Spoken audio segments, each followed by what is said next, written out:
What's going on, Seawolves? You're watching USG Hot Takes. I'm your host, A.T. Bianco, and today I'm with Aleeza Kazmi. She's the multimedia editor of the Statesman at Stony Brook. Thank you for being with us today. I'm really excited. How are you with hot foods? I'm okay. You know, I kind of have to hold my ground as a brown girl, but my grandma's usually disappointed in me, so it's between that range. Okay, all right. Before we start, let our viewers know what year you are, what your major is. Yeah, so I'm a senior journalism major. I will probably be going into marketing communication after graduation, but the end goal is documentary filmmaking. Will I ever get there? I don't know, but that's the goal.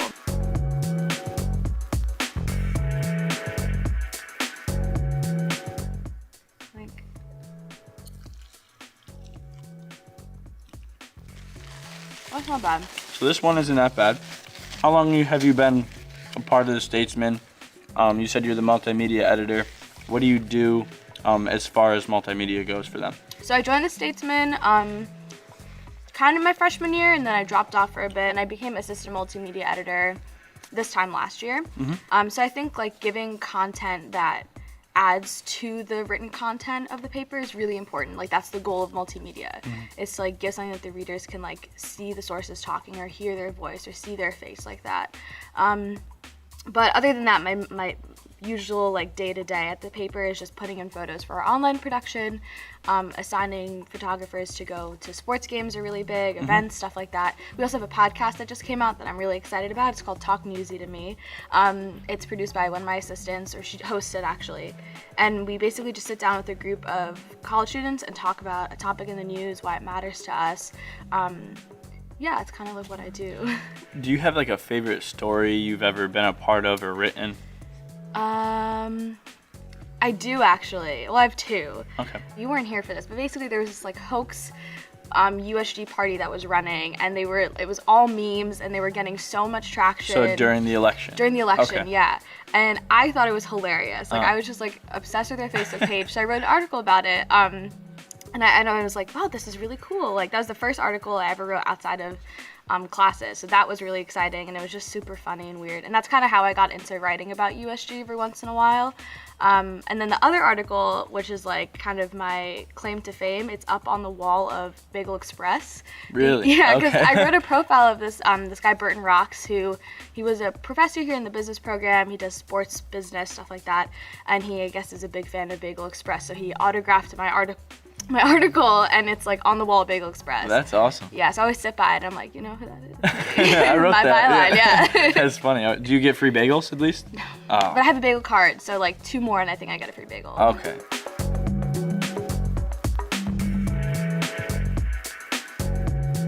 One bite.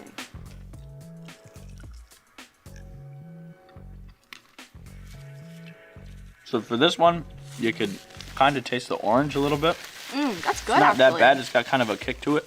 Being a part of student media, what do you think can be improved upon when it comes to support and collaboration from the university? Something that I've always talked about doing and then been told by professors that it'll just never happen, is doing a state of a White House correspondence thing, kind of, but for the university. Okay.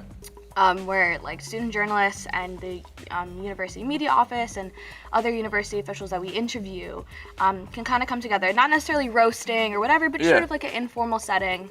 To show the transparency. All off the record, you know. Okay, yep. If I have a face and a voice to a media officer who I've only ever emailed a million times, I think it'll make the process a bit easier, more understandable. Mm-hmm. So when it comes to that idea, what other things or other ideas have, say, you and your friends thrown around to, I guess, increase collaboration with higher ups in the university? One of my good friends, Rebecca Leapson, who's the news editor, what she's tried to do a couple times and has been able to do is just kind of get coffee with someone who you want to eventually interview. All off the record, you just kind of want to get to know them. The same idea of just humanizing them, because I'm not saying that the university is comparable to Washington, D.C., but, Washington, D.C. journalists, they kind of do need to get on that informal setting with their sources. And they form relationships and exactly. And kind of earn the people's trust in that sense. Yeah. As a journalist. And it's a mutual trust, you know? We need them to trust us because at the end of the day, whatever you might hear on Twitter or whoever's saying it, like our goal at the end of the day as journalists is just to get the news and to get the story. It's not to, you know, get you, it's just to get the story. It's never our intention to make the university look bad. We never look for stories like that. Intentionally, it's just whatever comes to us or what we find. So we're gonna move on to the third sauce. Pain Third 100. sauce is called Pain 100%.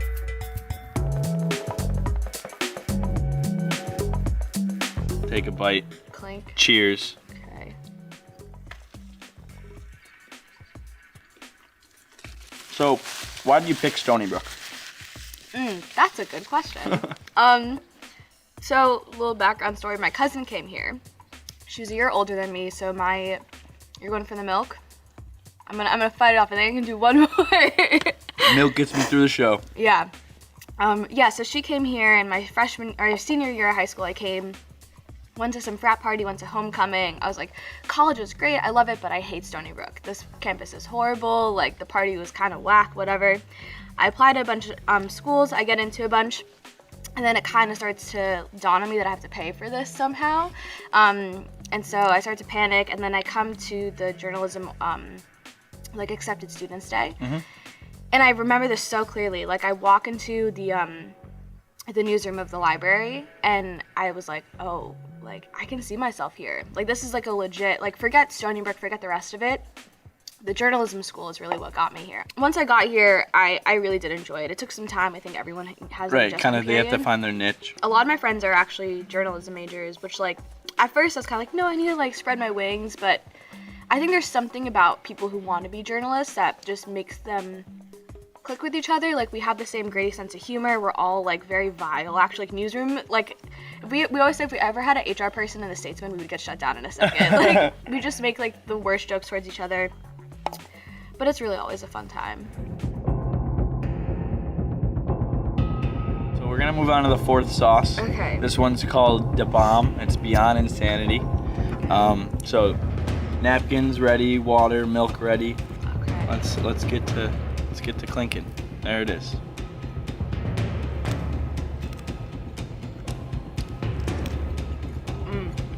I'm gonna pay for that second bite. Oh yeah, I was like, why are you going in for another one? Oh god. That's also just like, that doesn't taste good. Nope, not at all. I'm sorry. Oh, I hope the creators of the bomb never see this, but you guys get no Yelp review, no Yelp stars. Okay. Oh my, I'm gonna bite into this, like I need a taste out of my mouth. She took a bite of another wing. Just to get the taste out. Okay. I'm like full on crying right now. Okay, oh no, it's in my eye. Uh-oh. Oh no. Okay, it's fine. Okay, I hope It's so. fine. It's fine. I like cannot see. Okay. What are some roadblocks that you've ran into, say, while reporting on campus? I have respect for every major, and I always say like I can't do what you do, you can't do what I do. But student journalists, like we're doing a job that really is only possible between 9 and 5, like business hours. You know. Last semester, I had class and work between 10 a.m. and like 5 p.m. pretty much every day. Yeah. So I would have to take time off of work. Like I work on campus, so It's hard. You kind of have to live a double life almost, you know?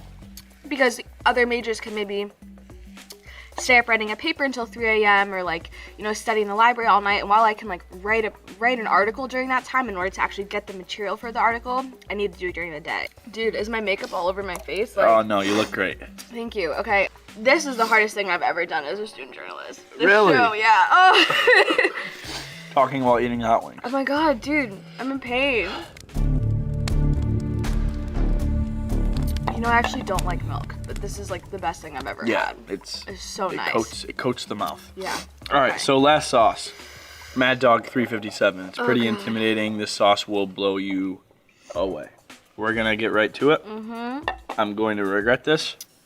I think I will. Cheers. Cheers.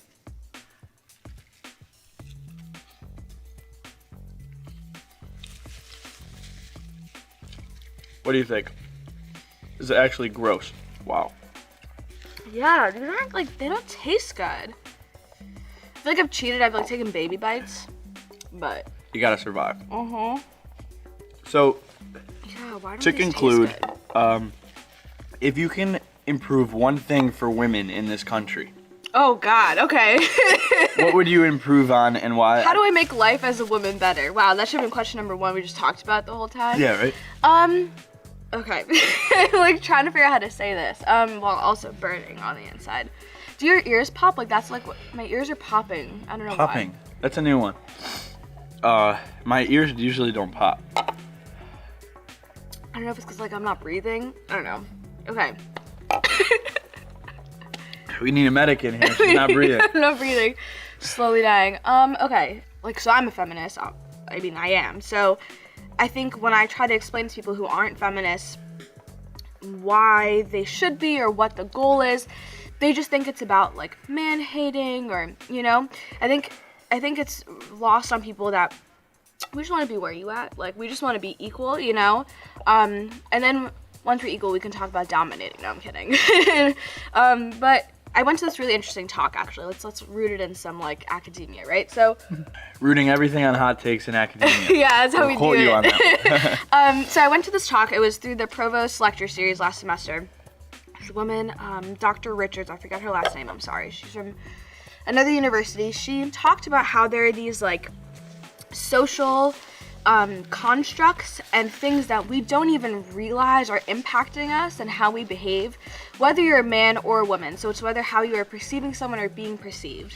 The way that I am treated in life and the way that I treat others is an influence of all these other things that I don't even consider, you know? So, you know, when I'm talking to someone and they're like, oh, this woman was complaining that, like, she wasn't treated fairly, but I didn't see it. And I'm like, well, you don't understand because you're not in her shoes. And like the person who's mistreating her maybe doesn't even realize they're doing it, you know?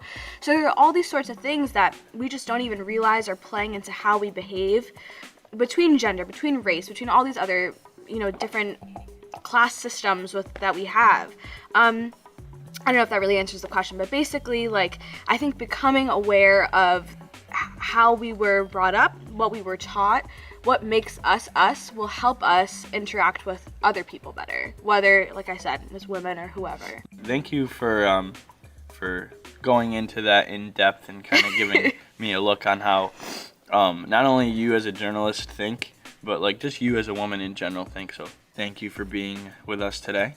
Thanks really for having appreciate me. it. So we kind of went through all 5 of the sauces, tortures ourselves, but we got a great interview out of it for our watchers. Thanks for watching, everybody. Be sure to check us out on Facebook, Instagram, Twitter, and have a good one, Seawolves. Knuckles, Cool. thank you. Thank Thank you for you. doing this with me. Yeah. I appreciate it. Dude, this is crazy.